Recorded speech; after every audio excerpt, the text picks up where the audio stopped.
जय Hind. Are Bharat express में आप सभी का स्वागत है। दोस्तों, इस वक्त मैं मौजूद हूँ सूरत में आए चलथान में, और आपको नज़र आ रहा होगा यहाँ पे पूरा जो माहौल है वो भजन का बना हुआ है।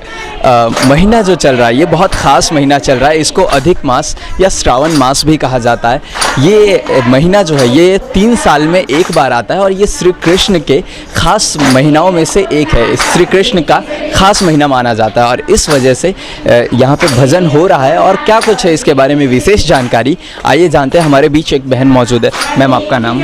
जी, मेरा नाम गायत्रीबेन शास्त्री है, और हम भागवत वक्ता है, भजनिक भी है, और पूरी 7 भाषाओं में यानी गुजराती, हिंदी, मैथिली, भोजपुरी, मारवाड़ी, पंजाबी सभी भाषा में कीर्तन करते हैं, सुंदरकांड भी करते हैं। तो ये जो मल मास माना जाता है, और उसको बोला गया अधिक मास भी। साथ में पुरुषोत्तम भगवान का प्रिय मास है, तो उस करके उनका नाम बोला गया ये मास का पुरुषोत्तम मास, यानी भगवान विष्णु का अवतार है। पुरुषोत्तम भगवान का ये नाम दिया गया है उनको, क्योंकि भगवान ने इसे स्वीकार किया ये मास को। जैसे कोई दुनिया में कहीं पे बिछड़ा हुआ है, लेकिन वो अगर भगवान की शरण में जाता है, तो भगवान कृष्ण ऐसे है कि एक बार किसी का हाथ पकड़ते हैं तो फिर किसी का हाथ छोड़ते नहीं, चाहे दुनिया वाले ठुकरा दे उसे।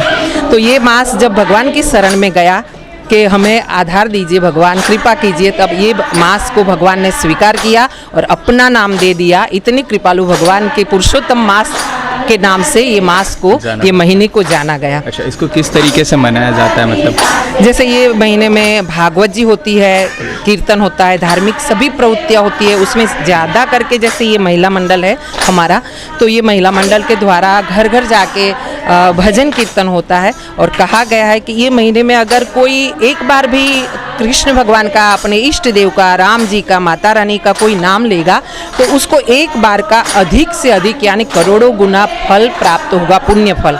ये पूरी गुजरात में मनाया जाता है? गुजरात में, ऑल ओवर इंडिया में मनाया जाता है। जहाँ जहाँ गुजराती है, जहाँ जहाँ हिंदुस्तानी है, हिंदू है, वहाँ ये पुरुषोत्तम मास का महिमा रहता है। अच्छा, हमारे जो युवा हैं अभी, उनका इसके तरफ रुझान थोड़ा कम है, इसके तरफ रुचि थोड़ा कम है, तो आप युवाओं को कुछ संदेश देना चाहेंगे अपने संस्कृतियों को बचाए रखने के लिए? क्योंकि ये हमारी पुरानी संस्कृति है, सनातन संस्कृति है, और अभी के जो युवा हैं वो थोड़े से इससे परे हैं, इससे दूर है। आप उन्हें कुछ कहना चाहेंगे? देखिए, एक तो पहला अफसोस होता है कि कभी कभी देखते हैं कि पूछा जाता है युवाओं को, कॉलेज में जाकर के आपके जैसे पूछे जाते हैं इंटरव्यू में कि भाई कृष्ण भगवान कौन थे या राम जी कौन थे, रामायण में कौन आते हैं, कहीं कहीं पता नहीं रहता। लेकिन अब जाके मुझे लग रहा है कि जैसे हिंदू युवा जागरूक हो रहे हैं और उनको भी इंटरेस्ट हो रहा है। कहीं अभी मेरा पर्वत पाटिया सर्वेश्वर धाम पे भागवत जी की कथा थी मेरी, अभी 30 तारीख को विराम हुआ है। तो वहाँ पे मैंने देखा कि ज़्यादा से ज़्यादा जो बहनें हैं युवा, वो आ रही है और पूरा इंटरेस्ट ले रही है और धार्मिक प्रवृत्तियाँ कर रही है। तो हिंदुओं के लिए और भी एक बात है, कहीं भी अपने जो धर्म स्थान है, दिन में एक बार ये समय में तो जाना जरूरी है, क्योंकि ये समय में अगर हम नहीं जागरूक होंगे, ये समय बहुत भयंकर चल रहा है हिंदुओं के लिए, तलवार लटक रही है। अगर नहीं जागे तो फिर अफसोस करने का भी समय नहीं रहेगा। नहीं जागेंगे तो भागना पड़ेगा, तो फिर नामो निशान मिट जाएगा शायद हिंदुओं का। तो भगवान नहीं करेंगे ऐसा, लेकिन हिंदुओं को जागरूक होना है, उसमें भी युवाओं को, खास जो लड़कियां हैं, युवान लड़के हैं, तो उनको ये जागरूक होने की और ज़्यादा ज़रूरत है भक्ति के रूप में, और साथ ही साथ अपने संस्कृति को भी बचाए रखें। संस्कृति को खास करके बचाना है, क्योंकि संस्कृति विलुप्त हो जा रही है। और इसको अगर कहते हैं ना कि जैसे धर्म का एक स्तंभ होता है बहनों के ऊपर, नारियों के ऊपर, शक्ति के ऊपर, शक्ति के आधार से धर्म चल रहा है हमारे हिंदुस्तान में, तो एक धर्म का एक स्तंभ है युवाओं के ऊपर।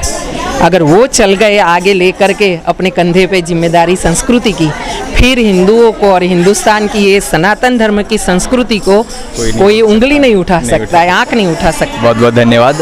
आपने सुना, बहुत अच्छे तरीके से इन्होंने एक्सप्लेन किया, और युवाओं के लिए इसका क्या महत्व है ये भी आपने सुना। और मैं भी सभी युवा जो भी इस वीडियो को देख रहे हैं, और जो कोई भी देख रहे हैं, आप भी इस वीडियो को शेयर करें, ज़्यादा से ज़्यादा शेयर करें, ताकि सभी तक हमारी जो संस्कृति है वो पहुँचे, और संस्कृति जो सभी के दिल में है उसको बरकरार रखा जाए, उसे जिंदा रखा जाए, और अब आने वाले जनरेशन तक भी इसको ट्रांसफॉर्म किया जाए, ट्रांसपोर्ट किया जाए। बहुत बहुत धन्यवाद। देखते रहे आर भारत एक्सप्रेस।